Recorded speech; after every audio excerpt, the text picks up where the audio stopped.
Okay. Here we go in 3, 2. Thank you guys for joining me today on Wrighster or Wrong Unafraid. It's Friday, August 11th, 2017. So we got big news breaking today. So the Ezekiel Elliott punishment finally came down. He has been suspended for 6 games. Yes, 6 whole games. Thank you guys for joining me. Please share the feed, like the feed. I imagine today is going to be an intense conversation. Send in all your comments. I will definitely get to them, whether they're on here, whether they're on Facebook, wherever they are. We will get at it, right? Okay, so here's where we're going to start today. We're going to start. So the NFL sent out the punishment, and according to the letter that the league said, they said that there was evidence in July of 2016 that there was multiple instances of physical violence against Miss Tiffany Thompson, blase, right? To go on. And the league says preponderance of evidence, which is just a fancy name of saying we believe that there's more evidence toward one thing happening than another thing happening. That's a fancy name for that.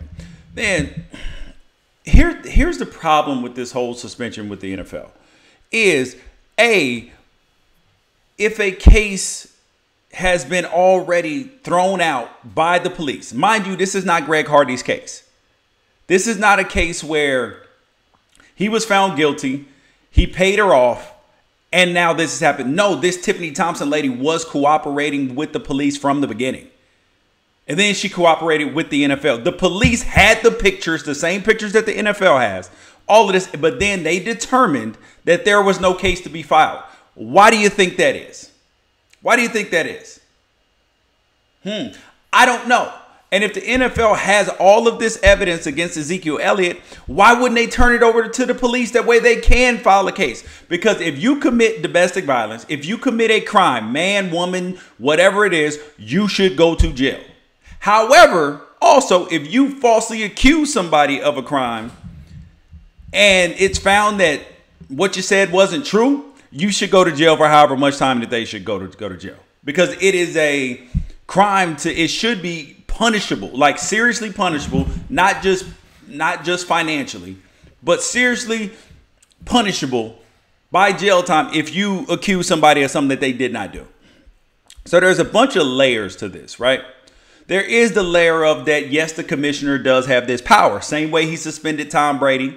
Same way that he chose to only suspend Josh Brown, the Giants kicker, for 1 game, even though he admitted to abusing his wife. Now Ezekiel Elliott, 6 games. Tom Brady, 4 games for Deflategate. The commissioner does have this power, but this is where the NFLPA has failed in this. They gave the commissioner too much power, and now he's abusing it. He is. Because if he weren't allowed to do this, guess what he wouldn't do? He couldn't do it then. He couldn't do it if the players did not allow it to happen.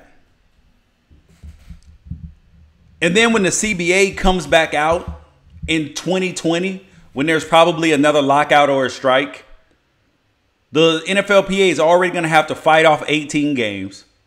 They're going to have to fight to try to reverse the commissioner's power. Then they're going to have to fight for the substance abuse policy. Oh, and then there's the issue of the guaranteed contracts. I mean, there's so many issues to backpedal and fight on that you acquiesced on that it's going to create another problem. Yeah, so if the police said they're not wasting any more time on it, guess what? There probably wasn't very much there. And here's the thing is that I'm very sensitive to victims. I'm very sensitive to people who have been domestically abused, who have been beat up, abused emotionally, physically, any type of way to that. However, I do realize that we live in 2017 and there is a climate to where these things can be weaponized against you if you're a professional athlete. It is easy in 2017 for somebody to say, you know what? Oh, you broke up with me. I'm upset with you. You know what? Oh, yeah. I'm getting you suspended, buddy, or you need to pay me. So now you've opened up the door to blackmail, to extortion, to all type of things. And as a person, mind you, I'm going to tell you a story about me. I am a person who was falsely accused of a crime like this when I was in college. Falsely accused. Turns out the girl was lying. 100%. So that's why I see it, and that's why people who make false allegations are so damaging to real victims. Because it makes people question whether something really happened to them or not. And they may literally be abused. They may literally be abused. And that's not cool. And it took a long time for me to clear my name. And it also took a long time for other people who might have heard about it to stop looking at me funny. Oh, I wonder if he did this. Hell no. Absolutely not. No way, shape, or form. And then there are other people saying, oh, well, if you saw the pictures and this and that, the police had the same pictures. Thanks. You know, I'm just a handsome guy. The police had the pictures. So if the police had these pictures, they had the text messages that she sent to her mom or auntie the next day. But maybe there was a little more to that. You took these pictures the next day, but they also found that these potential these other potential bruises and all this stuff were from predated the incident. Doesn't really make sense. And I understand that there is a difference between the court of law, the court of public opinion, and then what the NFL has its scope and right to do with its players. Playing in the NFL, it is a privilege. It is not for everybody. You do have to hold yourself to a higher standard than other people in other places. Do get that, 100% agree with that. But the thing that you really have to pay attention to and really have to understand is that an accusation does not mean somebody did something wrong. I do believe that Ezekiel Elliott is putting himself in high risk situations, 100%. And he has to stop that. Because when you put yourself in high risk situations, bad things are going to follow. They're going to happen inevitably. So you have to lower your risk. The thing that happened on St. Patrick's Day, him lifting a girl's shirt up, I don't agree with that. I'd be upset if it happened to my daughter. But do you know who I would be more upset with, honestly? Is that if she didn't have a problem with it. If she had a problem with it and she was upset that it happened, then guess what? Then I'm pissed off at Ezekiel Elliott and I want something to happen to him. But if this is my daughter, I'm actually upset that she's not upset. That's the problem. I'm looking at my daughter, me and her gonna have a conversation. We'll say, okay, so dude just lifts your shirt up all up in public. And you're like, ooh, like giggling about it like it's like okay and cool. I'm questioning myself as a parent, and I'm questioning where my daughter's morals and where her stance is in this. Because I'm thinking that I did something wrong at this point in time. Then there's the issue of Josh Brown. So Josh Brown got suspended 1 year. I'm sorry, for one game last year by the commissioner. And now he suspended Ezekiel Elliott for 6 games. Then you had people coming at me. Oh, now it's a race thing. No. I make no bones about it when I think something is a race issue. If you follow my timeline, you already know that's what I do. If I do. But this is not a race issue. This is an inconsistency problem. This is an overreach problem. And people are saying, oh, well, what if it was your daughter that he beat and blah, blah, blah. If he beat my daughter, he should be in jail. If he beat anybody's daughter, he should be in jail. But my question is the thing that I cannot wrap my mind around. The NFL has the same evidence that the police had. The police have said that they are not prosecuting this. Why wouldn't they prosecute if they have the same thing and the NFL says, oh, there's a preponderance of evidence? Doesn't make sense. Or it could be what people said. Oh, this is the Oh, a professional athlete, of course he's going to get off. Of course police are going to give him special treatment. Nah, buddy, this is 2017. People get fired for that these days. They don't just sweep stuff under the rug like they used to. Commissioners get fired. School presidents get fired. Football coaches get fired. People aren't losing their $1 million, $500,000 jobs, $250,000 jobs for athletes no more. Not happening. So I can't believe that. Like, you can't sell me on that one. You guys, please share the feed, like the feed. That way we can get more people involved in the conversation. I will take all questions, comments, and everything. So what do you guys think really happened? What do you think really happened in this situation? Do you think that this young lady was abused? Do you think that she was beat up, hurt, and all this to the extent that there should be a 6-game suspension? So send in those questions, and then I'll get to the other issue that I want to talk about, which is people are saying the NFL needs to send a message to not only Ezekiel Elliott, but its other young players that this sort of thing can't be tolerated and all that. We keep going down this same path of punishment. Yes, you do have to take responsibility for your actions. Yes, you do have to be responsible when you do something wrong. I'll get to what the comment, and then I'll go back to this. That there is a difference between what the police's burden of proof is. And there is a difference in what the NFL's burden of proof is. I completely understand that, but it's lost on me how the same evidence, if this is bad as what the NFL says, how is this not prosecutable? It's not adding up. And then we just keep suspending guys, right? Where has this worked? I'm just saying, where does this work in real life? Does it work in real life? The answer is no. No, it doesn't. When have you ever... People go to jail all the time. People go to jail all the time. For murder. They go to jail for theft. They go to jail for all these things. Does that deter actual behavior? No, it actually doesn't deter behavior. The problem that the NFL has actually starts when these guys are younger. It actually starts back in high school, it starts in college. This is an education issue. This is a lack of character building issue. Because a lot of times your God-given ability takes you places that you're not spiritually, mentally, and emotionally ready for. And you get to a place where you're doing all these things, your talent is just pushing you through, and your character is not being built in the way that it should be.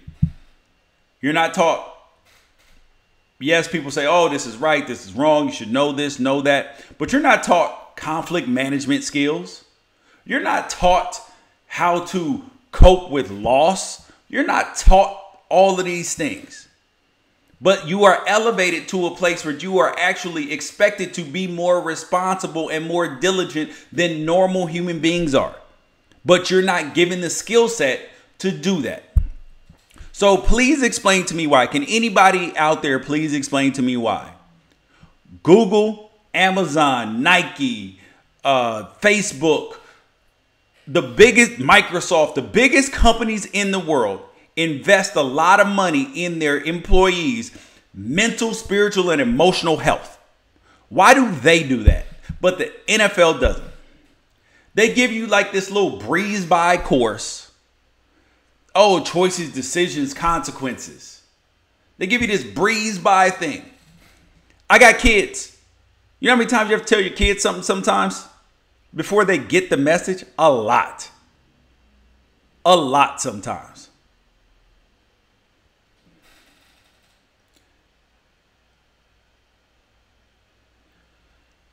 It doesn't make sense why you wouldn't invest in that, why you wouldn't have an hour a week, at least an hour a week, where guys get down in breakdown sessions, which has been proven to be effective, where they get just talk, express, emote, do whatever it is that you need to do to get some of this out. Because remember this, as a professional athlete, If I have a problem with a guy on my team, if I'm a football player, what can I do?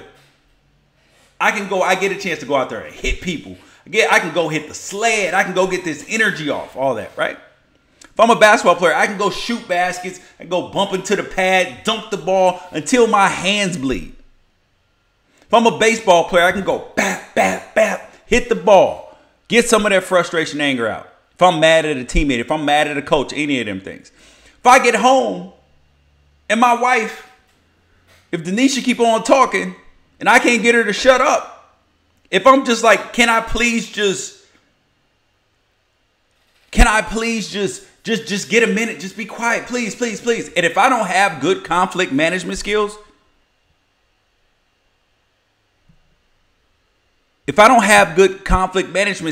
then what is going to happen? If I don't have those financial skills, because there's an element of what people are saying. The comment just came in. It's not the corporation's job to teach you how to manage your money and how to be responsible as an adult. You are 100% right. It's not their responsibility. However, the reason why these big corporations and companies do it is to make their companies better off in the long run.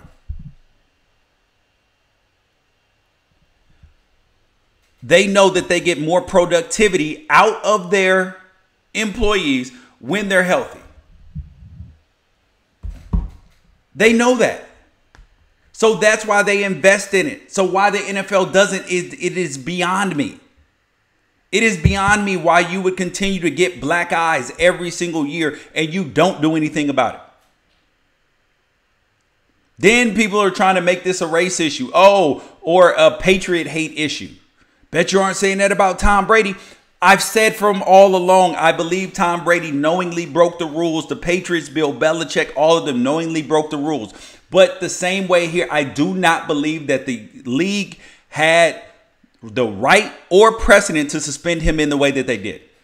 So the league better be ready for a long fight with this Ezekiel Elliott thing. I would fight this thing to the death if I were Ezekiel Elliott. I mean, this would be pushed out 2 years, same way that Tom Brady's was. I'd be playing for 2 years out there, rushing it, winning championships, doing whatever it is I got to do. But this is an issue about character. This is an issue about the league not really caring. They act like they care, but they're not really investing in it. Why wouldn't you invest in that? It doesn't make sense.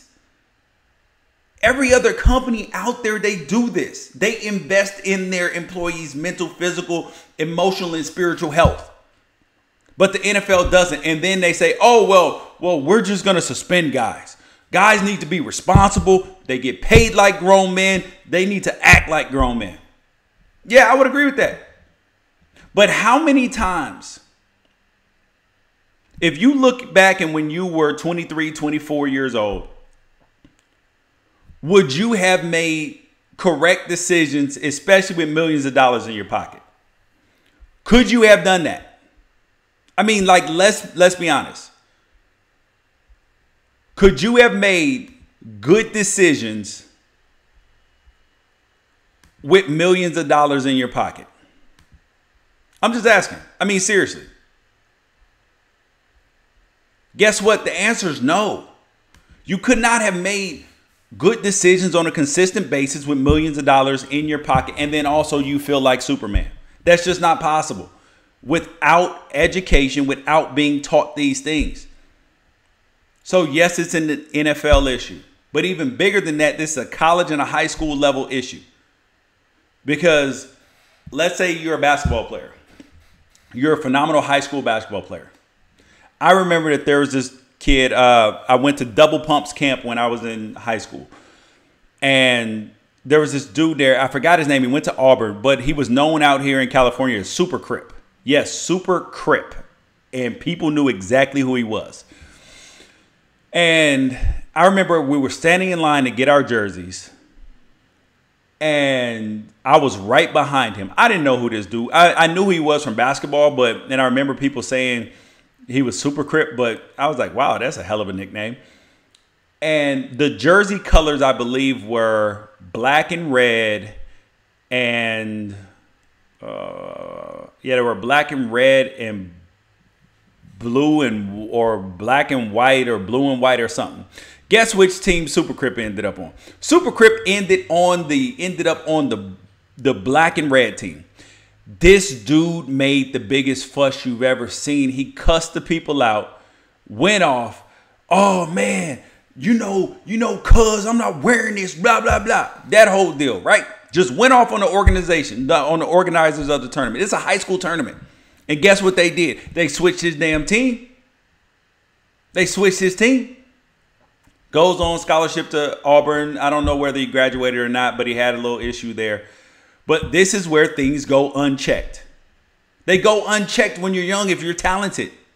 Ezekiel Elliott's own dad said he was afraid of how immature his own son was. There's only so much you can do as a parent after they leave your house. If the league wants to stop getting black eyes, you can't just tell a 23-year-old, 24-year-old, you know what? You need to act like a big boy. You need to act like a grown-up. You actually have to inform. You have to educate these players. It just doesn't make sense. And then to go back to the issue, does anybody think that this young lady was abused on this level? Was abused on this level and the police just looked the other way?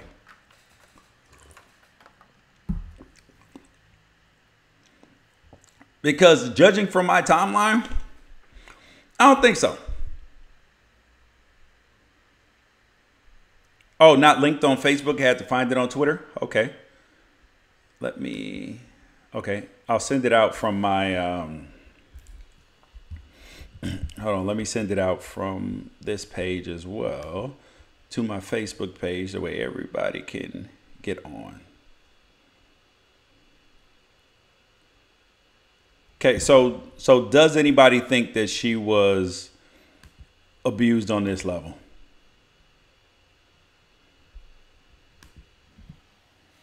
Okay, good. Okay.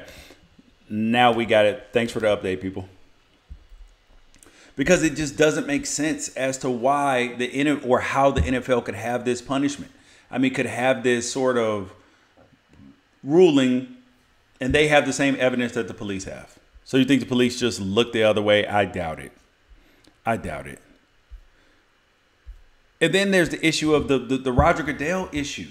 I mean, how can you, and mind you, when he files an appeal, which Ezekiel Elliott is going to file an appeal, do you know who's going to preside over the appeal? Roger Goodell. That's like my kid asking me, can he have a candy bar? And I say no. And I'm like, file an appeal. Okay, so he files the appeal. Come back. Okay, Dad, I want to appeal for a candy bar because X, Y, and Z reasons. No. I already said you couldn't have a candy bar. I mean, this is ridiculous. It doesn't make sense. It just doesn't make sense because beating women is not normal. It is not okay. It's not justified. But neither is making up stories and accusing people of stuff that's not true. And like I told you earlier, I am a person who has been falsely accused of something like this, and I hate it to my core because not only does it affect people who are innocent, but it also affects real victims. It also makes people look at real victims with the side eye like, what are you really up to? Did this really happen to you? There are so many women who are abused. There are men who are abused. There are kids who are abused. Domestic violence is a real issue. So at the point in time that people make false accusations intentionally just to weaponize that to hurt somebody, your ass should go to jail too. And I mean, am I alone in that? I mean, am I alone in thinking that if you falsely accuse somebody that you should go to jail for the same amount of time that they were facing? That doesn't seem like that far of a reach to me. Seems like that's only right because that will deter people from falsely making accusations. Yes, Ezekiel Elliott got suspended for 6 games. And here's the statement that the NFL made. So there's a preponderance of evidence, and that is literally a fancy way of saying if we believe one side a little bit more than the other, then that side wins. I mean, like, this is literally like civil case evidence. I mean, civil case burden of proof. So you're going to damage somebody's reputation, their earning potential, their livelihood over something that you can't for sure prove? It doesn't make sense.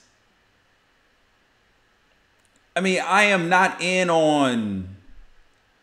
on suspensions by the NFL before cases are adjudicated. I'm just not in on that.